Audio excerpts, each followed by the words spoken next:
Good morning, children. Welcome back to the lesson Discovering Tut. The Saga Continues, written by A.R. Williams. Dear children, we had a session already, and today is the second session of the lesson. And let us make a immediate recapitulation of what we have already discussed. So I told you the story is about the historic archaeological event that took place on January 5, 2005. On this day, the remains of King Tut were brought out of the burial chamber at 6 p.m. for about 3 hours, and a CT scan was carried out. Okay, and it is presumed, or it is speculated, that the boy was either murdered at an early age, I mean in the teen age, and it became a mystery, and the young pharaoh was the mummy of the young pharaoh was undergone a CT scan. Okay, and how the tourists gathered to see, and how they paid their respect, and some of them thought that curse of the pharaoh would affect them. Okay, and some of them were reading the guidebook in a whisper. And we also had the reference of Howard Carter, the British archaeologist who discovered Tut's tomb in the year 1922, and how he felt it difficult to take the mummy out of the coffin, and what are the funerary treasures attached with the coffin, like the board games, bronze razor, linen undergarments, and case of food and wine. And it was also presumed that boy king was buried in the month of March and April, because some of the flowers were found in one of the chambers, that is like olive leaves, wild celery, lotus petals, and cornflowers. Okay, and the mummy was kept in the extreme sunlight of Egypt in 149 Fahrenheit, thinking that the resins that were used to cement the dead body would melt, but nothing budged. Okay, so finally they decided to chisel the limbs and trunks from the coffin. So here we stop, children, and we are at page number 25. All of you take page number 25. In his defense, Carter really had little choice. If he hadn't cut the mummy free, thieves most certainly would have circumvented the guards and ripped it apart to remove the gold. In Tut's time, the royals were fabulously wealthy, and they thought or hoped they could take their riches with them for his journey to the great beyond. King Tut was lavished with glittering goods, precious collars, inlaid necklaces and bracelets, rings, amulets, ceremonial apron, sandals, sheaths for his fingers and toes, and now iconic inner coffins and masks, all of pure gold. To separate Tut from his adornments, Carter's men removed the mummy's head and severed nearly every major joint. Once they had finished, they reassembled the remains on the layer of the sand in a wooden box with the padding that concealed the damage the bed where Tut now rests. So, dear children, this paragraph again adds the funerary treasures. Okay, and so what did Carter do? Carter really had little choice, means other than cutting. If he hadn't cut the mummy free, thieves, because it is so very much known that the thieves would come and steal the funerary treasures. Okay, so he circumvented. What is the meaning of circumvented? Avoided. Write down. Circumvented means avoided the guards and ripped it apart to remove the gold. In Tut's time, otherwise these people would remove the gold, that was prevented by Howard Carter. In Tut's time, the royals were fabulously wealthy. Fabulously means very much, very extremely. Write down. or very greatly, very greatly wealthy, and they thought or hoped they could take their riches with them. Now, see, we cannot take our riches when we die, but they believed that they could even take their riches with them. So they kept many such things along with the dead body. For this journey to the great beyond means that afterlife, King Tut was lavished with means too much they have given, lavished with the glittering goods, precious color. You can again learn. You can add more that the treasures like precious collars, inlaid necklace, bracelets that all of you know, rings, amulets. Okay, that is worn on the biceps or on the waist. Ceremonial aprons, sandals, that is chappals, sheaths for his fingers and toes, and now iconic inner coffin and mask, all of pure gold, all made of pure gold. To separate Tut from his adornments, decorations, Carter's men removed the mummy's head and severed means cut, nearly every major joint. Once they had finished, they reassembled the remains. After cutting and everything, they again, after making the study, again they reassembled the remains on a layer of sand in a wooden box with padding. They made some padding that concealed, that has hidden the damage, the bed where Tut now rests. Now he is given a new bed. Okay, and all the joints were attached with some pads. Okay, shall we continue? Archaeology has changed substantially in the intervening decades.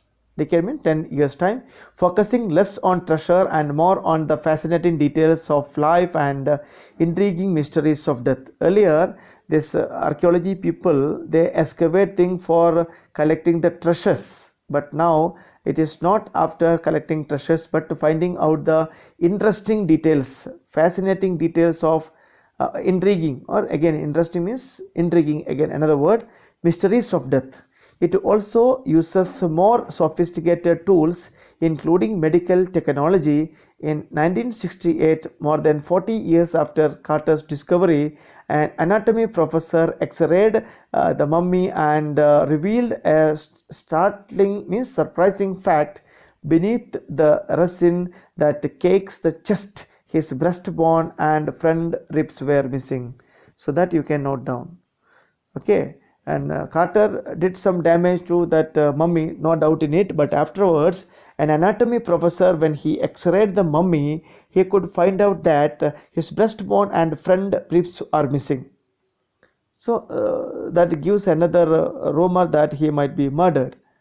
Today, diagnostic imaging can be done with the computed tomography, that is CT scan we say, by which hundreds of x-rays in cross section are put together like a slice of bread to create a three-dimensional virtual body. What more could a CT scan reveal, means expose of Tut than the X-ray? X-ray is an ordinary measure, but the CT scan is the advanced methodology. Okay, and could it answer two of the biggest questions still remaining about him? What are the two lingering questions about Tutankhamun or Tut? How did he die? This is first question. And how old was he at the time of his death? There are two questions. How did Tut die, and how old was he at the time of death? King Tut's demise means death. What do you mean by demise? Death was a big event. Even by royal standards, he was the last of his family line, and his funeral was the death rattle. The sound, rattle means sound of the dynasty. The Enders dynasty has come to an end with that, but the particulars of his passing away and its aftermath means result, was unclear. How he died and what was the result or repercussion was unclear. Then Amenhotep III, Tut's father or grandfather, nobody knows who exactly is Amenhotep. Either it can be father or it can be grandfather, was a powerful pharaoh who ruled for almost 4 decades at the height of the 18th dynasty golden age. That age is called golden age. when his father or grandfather's time, his son Amenhotep IV, okay, after 3, Amenhotep IV succeeded him, followed him, and initiated one of the strangest periods in the history of ancient Egypt. The new pharaoh promoted the worship of the Aten, means sun disk or sun god. Aten is sun god or sun disk, okay. Changed his name to Akhenaten, okay. He worshipped the sun, so his name is given to Akhenaten, or servant of the Aten, means sun, and moved the religious capital from the old city of Thebes to the new city Akhenaten, okay, known now as Amarna. Now it is called Amarna. The map is given, you can go through that place, and he further shocked the country by attacking Amun, a major god, smashing his images and closing his temple. He is against the god Amun, so he happened to close all such temples. It must have been a horrific time, said Ray Johnson, a director of the University of Chicago Research Center in Luxor, the site of ancient Thebes. The family that had ruled for centuries was coming to an end, and then Akhenaten went a little wacky, and this man has become little wacky. What is wacky? Mad. Okay, you can write mad or odd and funny. Instead of, you can write odd and funny, that is better. Instead of mad, you can generalize into that, but he was little odd and strange and funny. Who became strange and funny? That Akhenaten. What did he do? Who did he worship? The sun god. And who did he dislike? Amun. So he demolished all such temple, okay, smashing means demolishing here all such temples. Now next paragraph, shall we continue, dear children? Yeah, we will take up one more paragraph. After Akhenaten's death, a mysterious ruler named Smenkhare appeared briefly and exited with hardly a trace.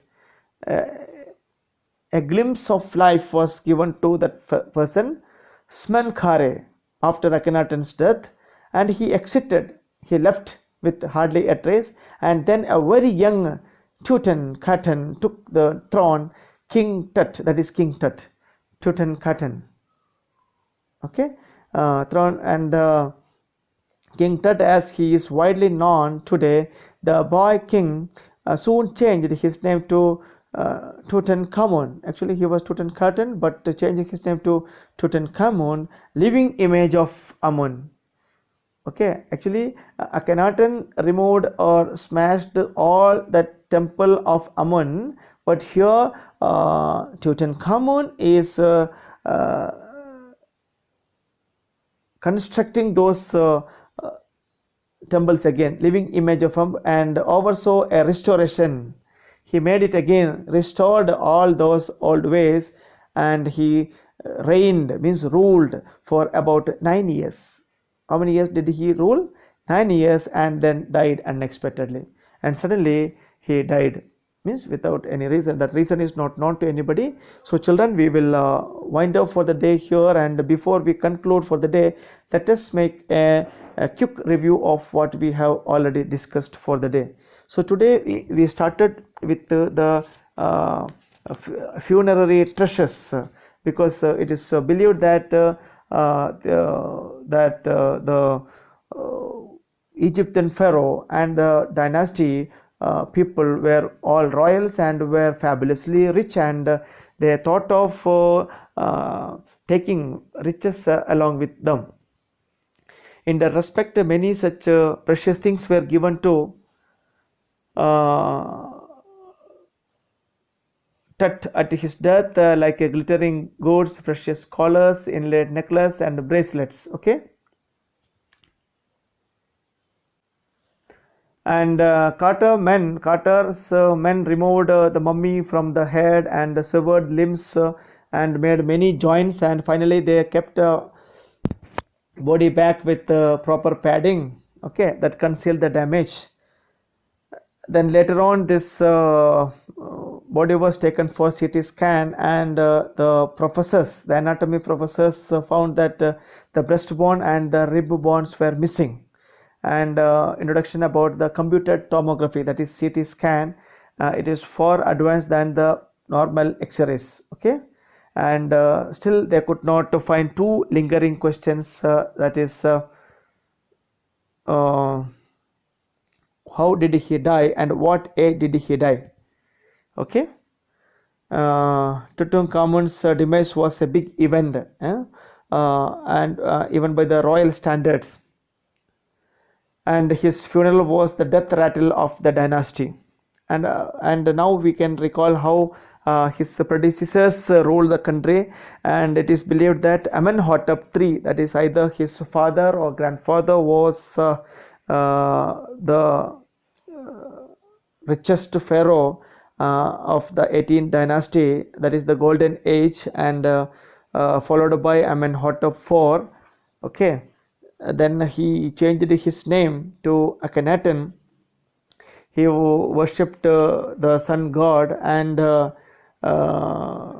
the same time he demolished all the temples of Amun, okay, that was another major god. And later on he became wacky. Wacky means odd and funny, rather mad. And he was followed by